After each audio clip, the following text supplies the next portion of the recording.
Hello everyone and welcome back to Immortal History. Today we're diving into a story that, frankly, sounds like something out of a historical comedy sketch, or maybe a particularly wild pub yarn, but trust me, it's all absolutely bizarrely true. We're talking about a war, a real bloody empire-shaking conflict that kicked off not over vast territories or ancient feuds, but because of one man's rather unfortunate ear. Yes, you heard that right. An ear. Picture this. It's 1738, and a usually quiet London street is suddenly filled with a dramatic rhythmic thud. That's the sound of a walking stick on oak floorboards, announcing the arrival of Captain Robert Jenkins. He's a sun-leathered, grizzled sea captain, the kind of man whose face tells stories of salty winds and distant horizons, and he's here to make a point. He steps into the hallowed halls of Parliament, the very heart of British power, and with a flourish that would make a stage actor jealous, he unwraps a cloudy glass jar. The kind you might keep pickled onions in, but this was no onion. He tips it forward, and every single member of Parliament, every powdered wig and stern face stares utterly transfixed at the shriveled, dark thing bobbing eerily inside. "This," he declares, his voice cutting through the stunned silence, "this, gentleman, was my ear." And just like that, it was one gasp, one furious vote, one inevitable war. Before the decade was even out, that single severed body part would become the unlikely catalyst for a global conflict, ultimately costing Spain and Britain something truly staggering. 2,000 ships, 3 major ports, and literally thousands upon thousands of lives. Not bad, right? For a body part most of us simply take for granted, tucked away, doing its job, never imagining it could launch an empire into collision. Now, to truly understand how we ended up with a war named after a man's ear, we need to zoom out a bit and look at the turbulent waters of the Atlantic in the early 18th century. And let me tell you, it was basically a group project gone wrong, with everyone fighting over who got to lead and who wasn't pulling their weight. So let's rewind to 1731. Our man Captain Jenkins was doing what British merchant captains did best, sailing the Caribbean. But here's the thing, the Caribbean wasn't just some open highway. It was a fiercely contested economic battleground, especially around Havana, Cuba. Jenkins' vessel, the Rebecca, found itself boarded by the Spanish guardacostas, their notoriously aggressive coast guard. Their commander, a rather formidable figure named Juan de Leon Fandino, wasn't exactly known for his gentle demeanor. He accused the Rebecca of smuggling, and let's be honest, British skippers had been, shall we say, enthusiastically flouting Spain's strict trade laws for years. It was an open secret, a wink and a nod operation that consistently chipped away at Spanish colonial revenues. What followed, according to Jenkins, was a scene straight out of a pirate movie. Words already tense quickly turned to steel, cutlasses flashed in the Caribbean sun, and then the moment that would echo through history. The Spaniards, in a grotesque display of dominance, allegedly nailed Jenkins' own ear to the mast of his ship before, with a single brutal swipe, hacking it off. They then tossed him back onto his ship, presumably bleeding and certainly traumatized, with a sneer that was both a threat and a message. Tell your king the same will happen to him if he keeps sending thieves. Dramatic, absolutely. Pure, unadulterated theater. You bet. But here's the kicker. For 7 long years, this gruesome tale remained just that, a tavern tale. A whispered horror story among sailors, a cautionary anecdote over cheap ale in London's dockside pubs. Britain and Spain were, officially at least, at peace. Diplomats yawned through their negotiations. Merchants, ever pragmatic, kept right on smuggling, and Jenkins, minus an ear but not his spirit, kept sailing. The incident, while shocking, was initially seen as just another unfortunate occupational hazard of trading in the Spanish Main. No one in power seemed particularly eager to rock the boat over a single mangled ear. Then everything changed. It was 1737, and London's powerful, influential, and very vocal anti-Spanish faction needed a cause. They needed a symbol. They needed a story that would ignite public fury and push a reluctant government towards confrontation. And who better than a grizzled sea captain with a verifiable, tangible, and deeply unsettling grievance? They found Jenkins. They bought his story. Or perhaps more accurately, they invested in it. They paid for a public hearing, ensuring maximum exposure, and suddenly, every single broadside sheet, every pamphlet, every newspaper in the capital carried the same incendiary headline: Spanish cruelty, English blood.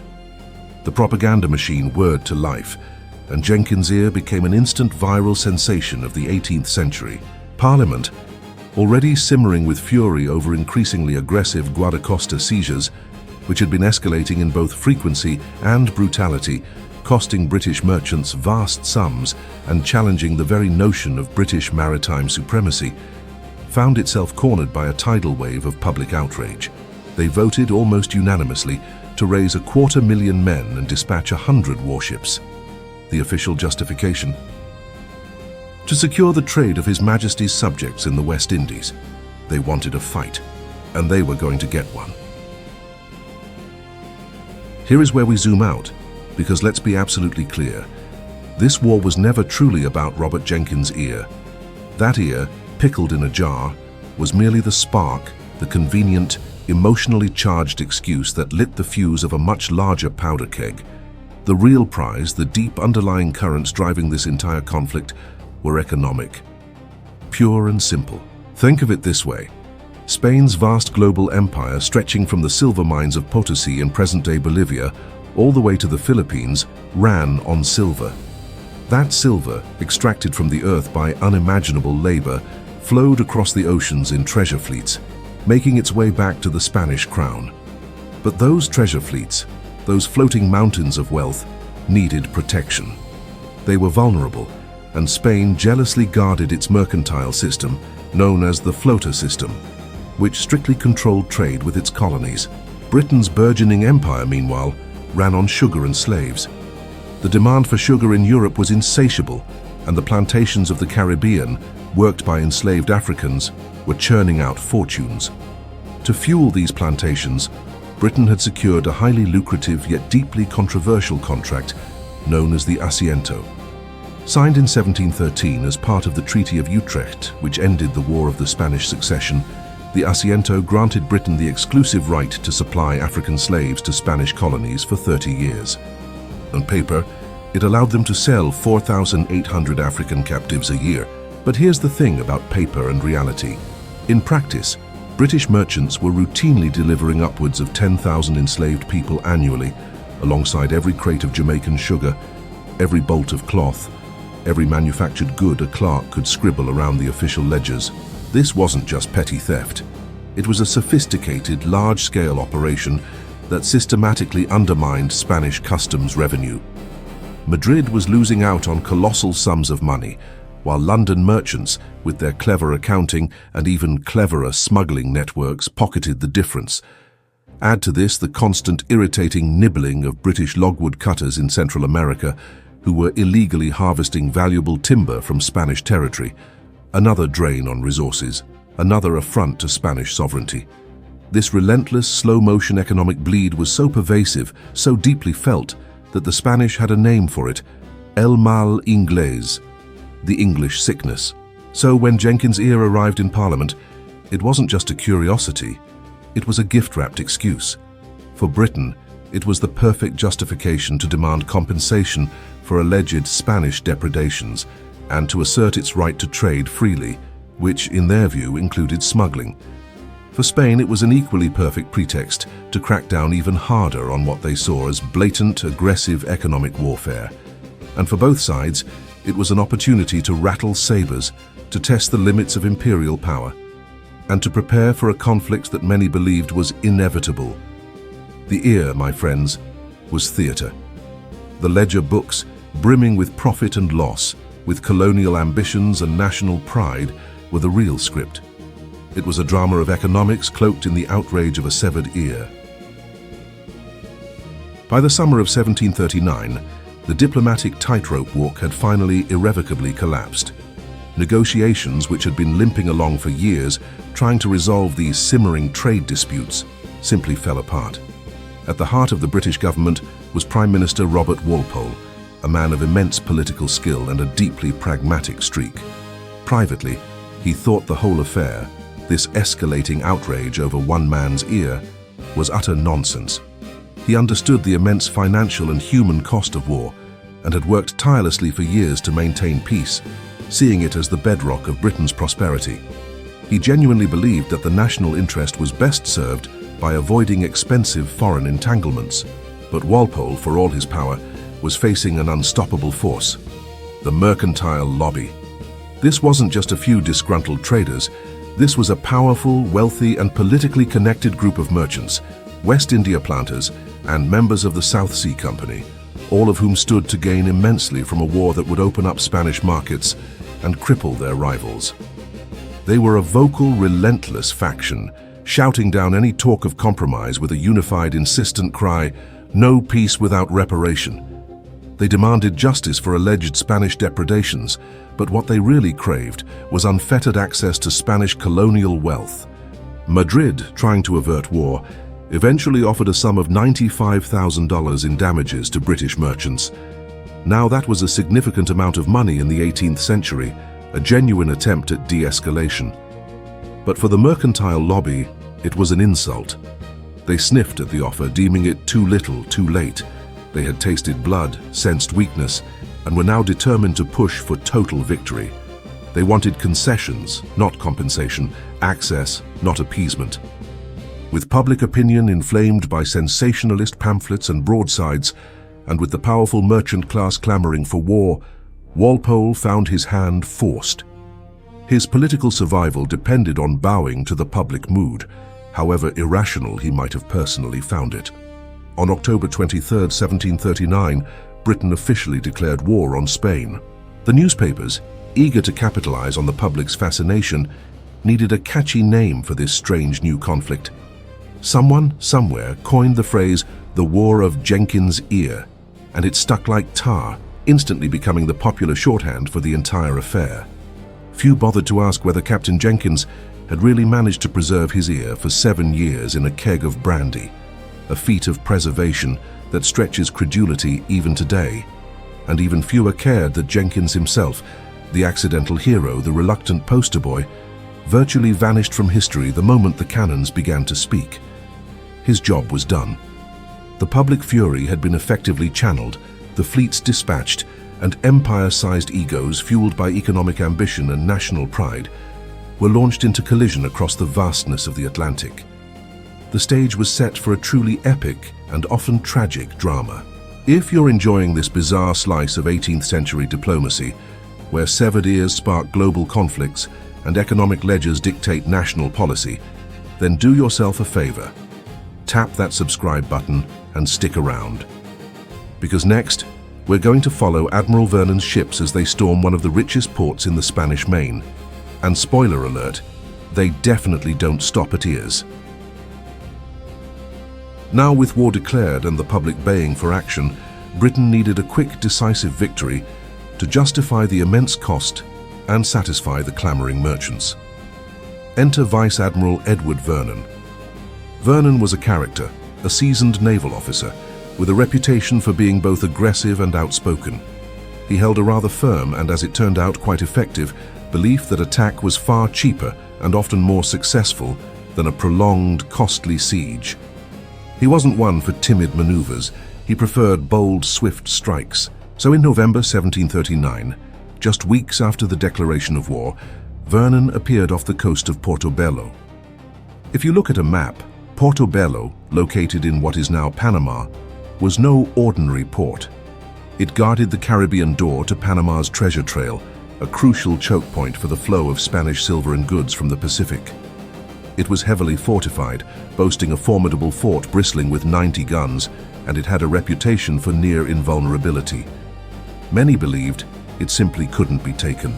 But Vernon, with his 6 ships of the line, a relatively small force for such an ambitious undertaking, had a plan. He waited until nightfall, using the cover of darkness to send boats forward to quietly, stealthily cut out the Spanish boom, the chain or barrier that blocked the harbor entrance. Once the path was cleared, his ships sailed in, getting as close as possible, and then they unleashed hell. They pounded the Spanish batteries from point-blank range, a terrifying, relentless barrage of cannon fire. By dawn, the impossible had happened. The Spanish governor, overwhelmed and outmaneuvered, surrendered. When news of Portobello's capture reached London, the city absolutely exploded with joy. It was precisely the kind of swift, glorious victory the public and the merchants had demanded. Church bells rang out, bonfires were lit, and toasts were drunk to brave Vernon. The mood was jubilant, almost euphoric. It was in this atmosphere of national pride and martial fervor that a new song, Rule Britannia, debuted in a masque that very spring.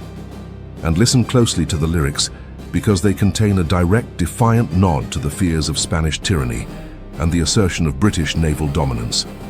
Britons never will be slaves. It perfectly encapsulated the spirit of the moment. To further commemorate the triumph, medals were struck bearing Vernon's profile and the now iconic, almost boastful caption, "He took Portobello with 6 ships." The admiral became an instant household hero, a national idol. For a brief, shining moment, it looked like the war had been won in a single glorious month. The Spanish Empire, it seemed, was crumbling, but as history often reminds us, appearances can be deceiving. This war, my friends, was far from over. In fact, the true tests, the real heartbreaks, were still to come. Flush with the triumph of Portobello, and with public expectations soaring to unrealistic heights, Admiral Vernon, now a national darling, set his sights on an even grander prize, Cartagena de Indias. This wasn't just another port. Cartagena was the heavily fortified heart of Spain's Caribbean defense, a jewel in their colonial crown, bristling with formidable walls and a strategic location that controlled access to vast inland territories. Taking Cartagena would be a crippling blow to Spanish power in the New World. So in March 1741, Vernon arrived off the coast of Cartagena with an armada that was, quite frankly, staggering in its scale. We're talking nearly 200 vessels and almost 30,000 men, a combined force of British regulars, colonial troops, and naval personnel. To put that into perspective, this was the largest amphibious force Britain would mount until D-Day, over 2 centuries later. The sheer hubris, the immense logistical effort, and the expectation of certain victory were palpable. Waiting inside Cartagena's imposing coral walls, however, was a man who would become a legend of Spanish resistance, Admiral Blas de Lezo y Olavarrieta.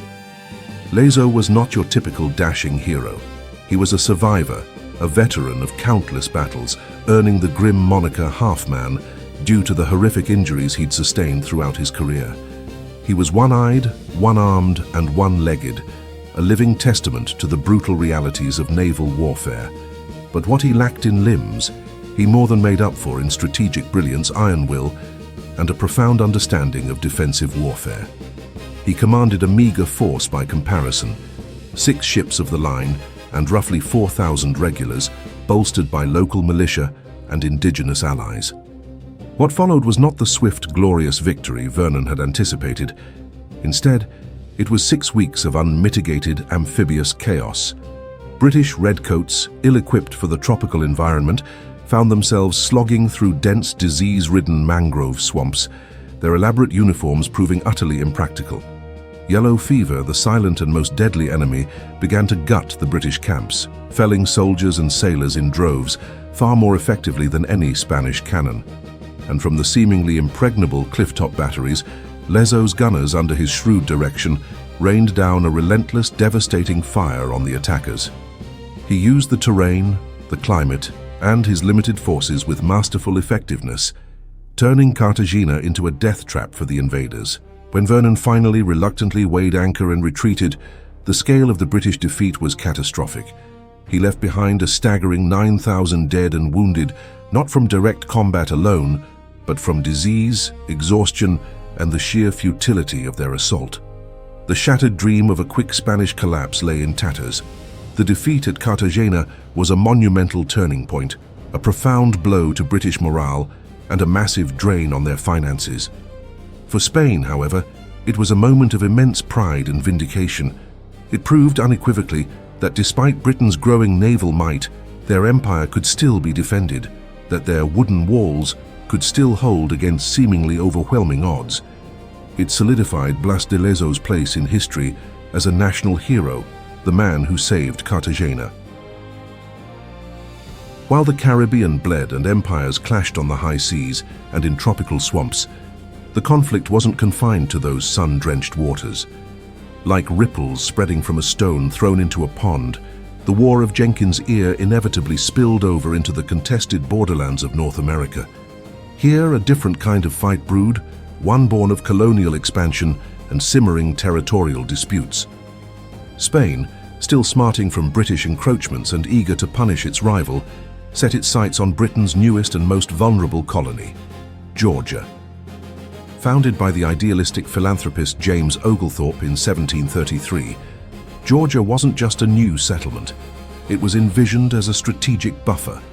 Its primary purpose was to protect the immensely valuable Carolina rice plantations from Spanish incursions emanating from their stronghold in Florida. It was also, quite nobly, conceived as a refuge for debtors and the worthy poor of England, offering them a fresh start in the New World. But from a geopolitical perspective, it was a frontier outpost, a tempting target. From their base in St. Augustine, Spanish columns, confident and well-equipped, began to march north in 1742, aiming to dislodge the fledgling British presence. But they hadn't reckoned with James Oglethorpe. While no seasoned military general, Oglethorpe was an amateur soldier with a distinct talent for bluff, improvisation, and understanding the local environment. He knew his territory, and he understood how to use it to his advantage, even against superior numbers. As the Spanish advanced, Oglethorpe skillfully lured them into the marshy labyrinthine maze of St. Simon's Island. This wasn't open European battlefields. This was a landscape of dense forests, treacherous swamps, and narrow paths, perfect for ambush. At the ensuing Battle of Bloody Marsh, Oglethorpe orchestrated a classic frontier engagement. A mixed force comprising hardy Scottish Highlanders, fierce Creek warriors who knew every inch of the land, and colonial rangers, sprang a devastating ambush on the Spanish vanguard. The element of surprise, combined with the difficult terrain that negated the Spanish numerical advantage, proved decisive. They inflicted enough damage, enough confusion, and enough psychological shock to force a Spanish retreat. Georgia, against considerable odds, survived. The frontier remained British, securing the valuable Carolina plantations.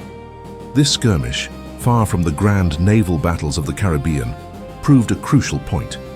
You didn't always need a European-sized navy or vast armies to shape imperial futures.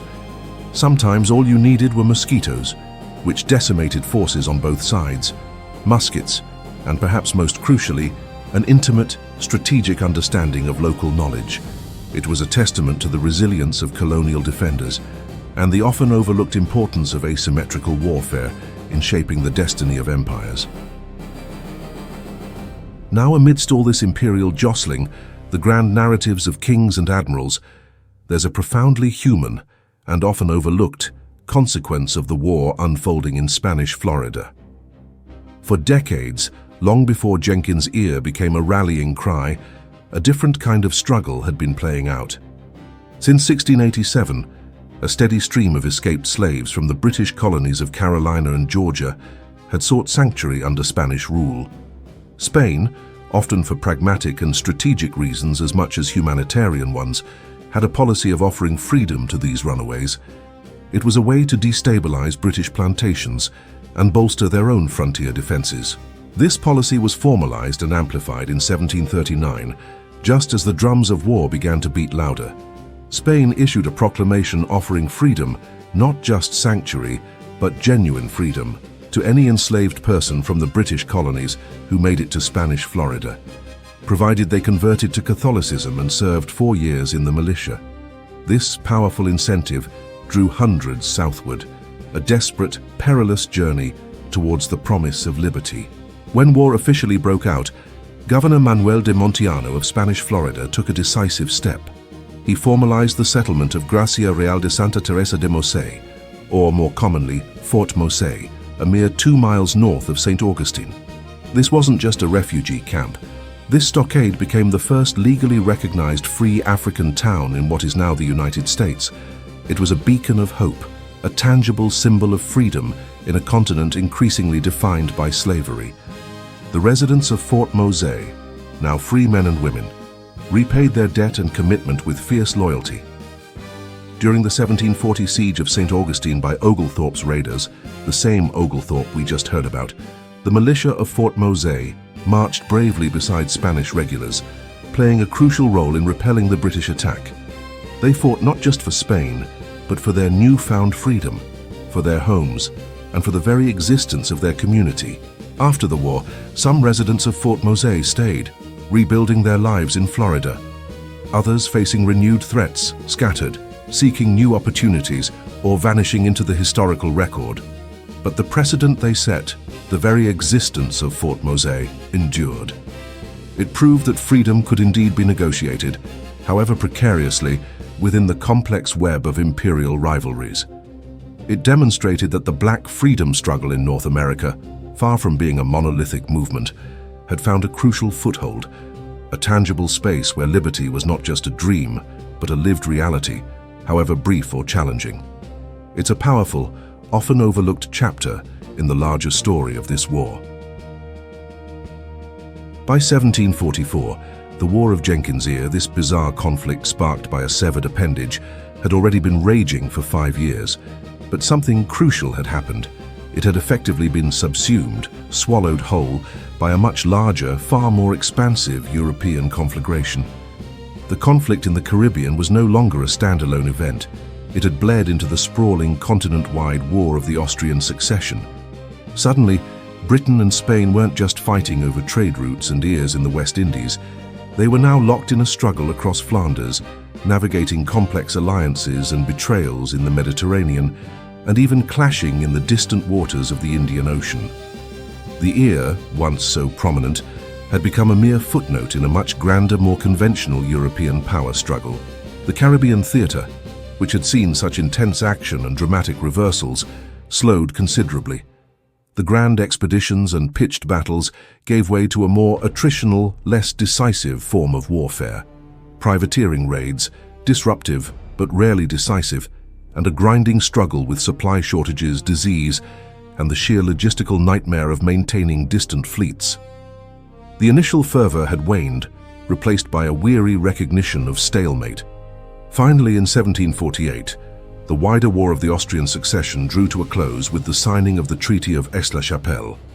And almost as a perfunctory, almost apologetic footnote, the War of Jenkins Ear concluded with it. The terms were, in many ways, an anti-climax, a stark contrast to the initial outrage and bombastic declarations.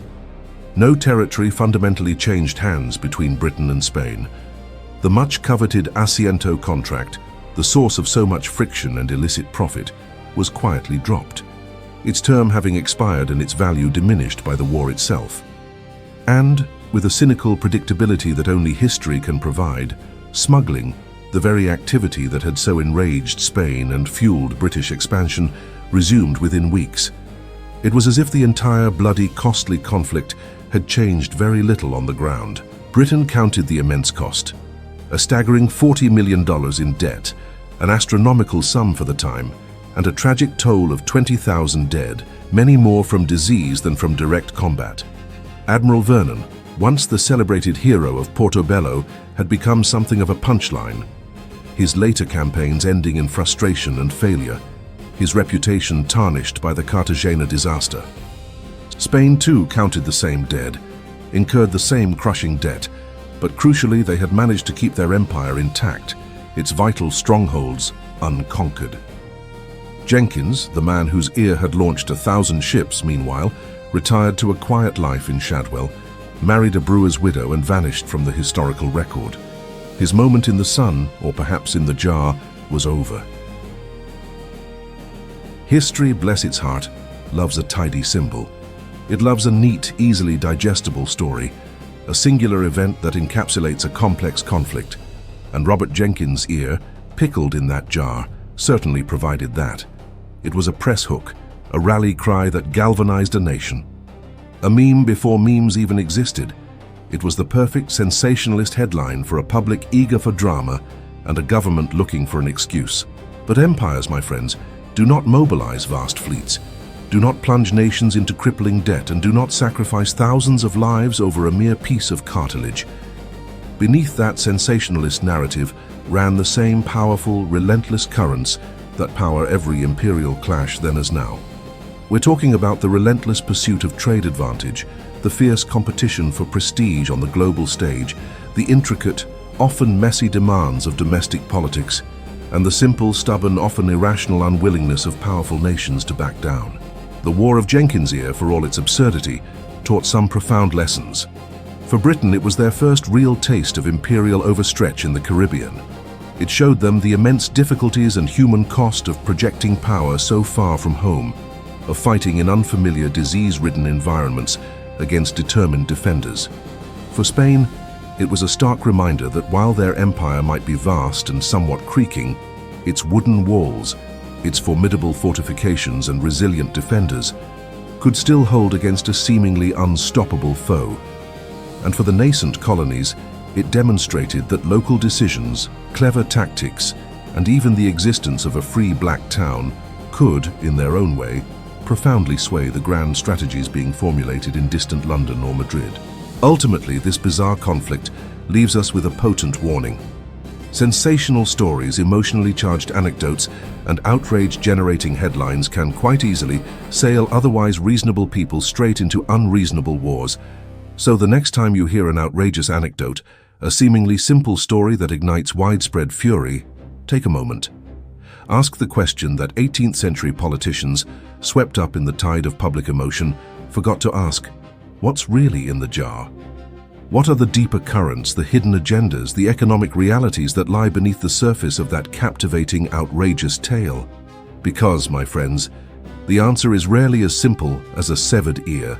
If this story made you rethink everything you assumed about 18th century geopolitics, and how easily a single bizarre incident can snowball into world-changing moments, then smash that like button and subscribe for more tales where history gets weird.